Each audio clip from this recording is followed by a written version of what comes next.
What if everything you believed about American power was already out of date? America's national debt just crossed $39 trillion, growing by $7 billion every single day.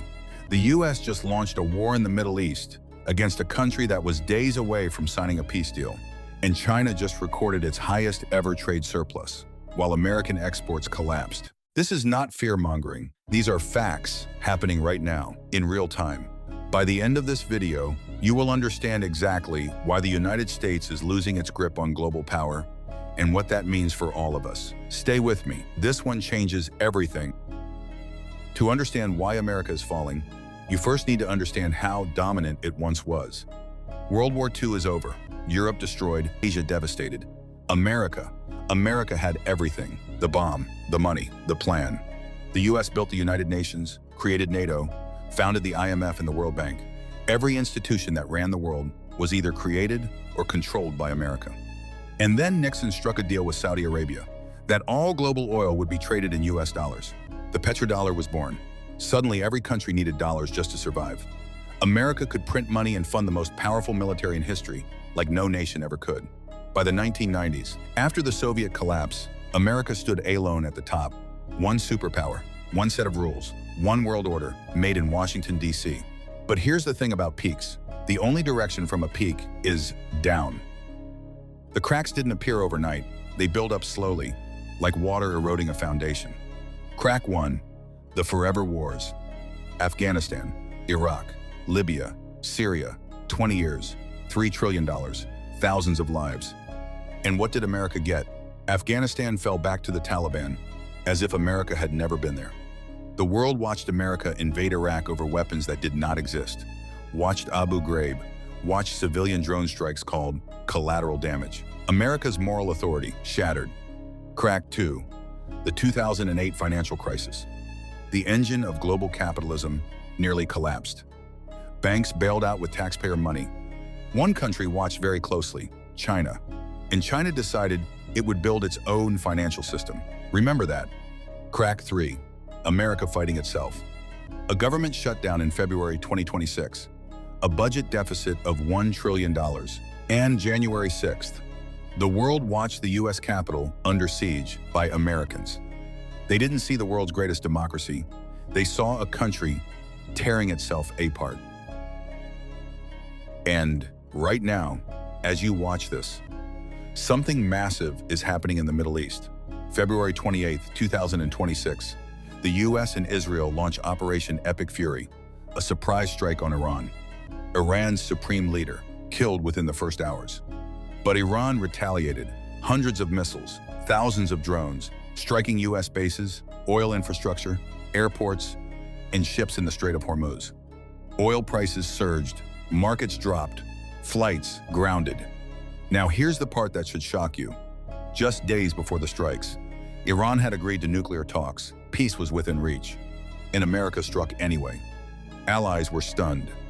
The UK, France, Germany, all condemned it. The UN held emergency sessions. The world wasn't just shocked by the war, it was shocked that America destroyed a peace deal that was already on the table. This is what losing soft power looks like. Not a superpower leading the world, but a superpower acting alone and wondering why nobody is following. Now let's talk about the economic war with China, because this story is wild. Trump launched the most aggressive trade war in modern history. Tariffs on Chinese goods reaching 164%, China hit back, restricting exports of rare earth minerals, the critical materials needed for every modern technology. Electric vehicles, fighter jets, smartphones, missiles. America was desperately trying to source these materials. China nearly halted the entire U.S. automobile industry. And then, the Supreme Court struck down Trump's own tariffs, calling it an overreach of presidential power. One European leader called it pure tariff chaos. Meanwhile, China recorded its highest ever trade surplus, exports up 21%.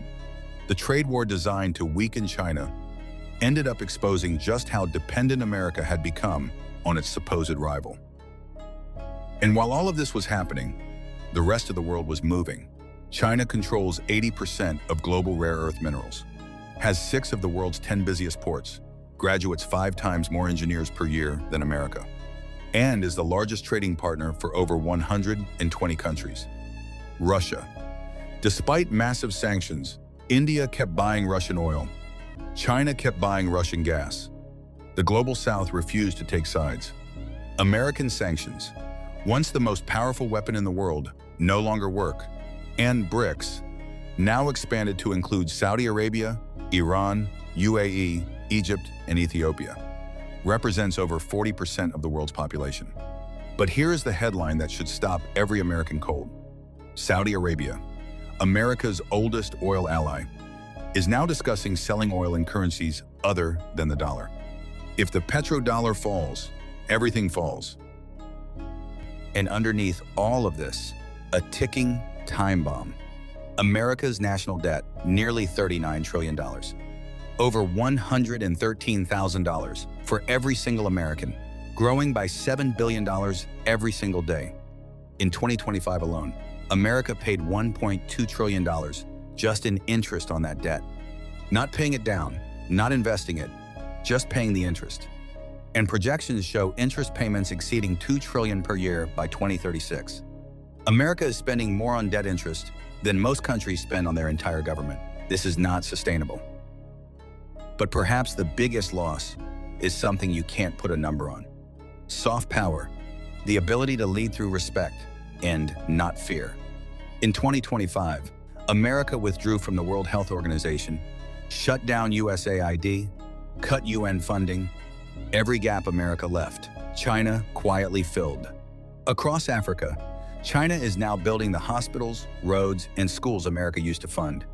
The world's top risk analysts stated bluntly, the biggest source of global instability in 2026 is not China, not Russia, not Iran. It is the United States. America is its own biggest threat. Now, before you think this is just America bashing, let me be clear. America has been counted out before and bounced back.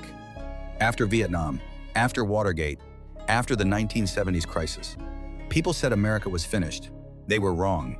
America still has the world's top universities, the most innovative tech sector on Earth, the strongest military alliance in history.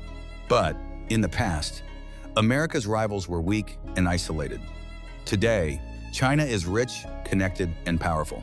Today, America is fighting trade wars, blowing up peace deals, and watching its own Supreme Court override its president. History is clear about empires that overstretch. Rome, Britain, the Ottomans. None recovered their dominance. Whether America breaks that pattern is the defining question of our generation. So let's bring it home. $39 trillion in debt, a trade war that backfired, a Middle East war that destroyed a peace deal, allies questioning Washington, rivals filling every gap. The world is not waiting for America to figure itself out. The world is moving. The question is not whether America is losing global power. The evidence is already in. The question is, what comes next? And more importantly, are you paying attention? If this video opened your eyes, smash that like button right now. Subscribe, because we drop videos like this every week. Comment below, can America turn this around? Or is the decline already inevitable? I'll see you in the next one.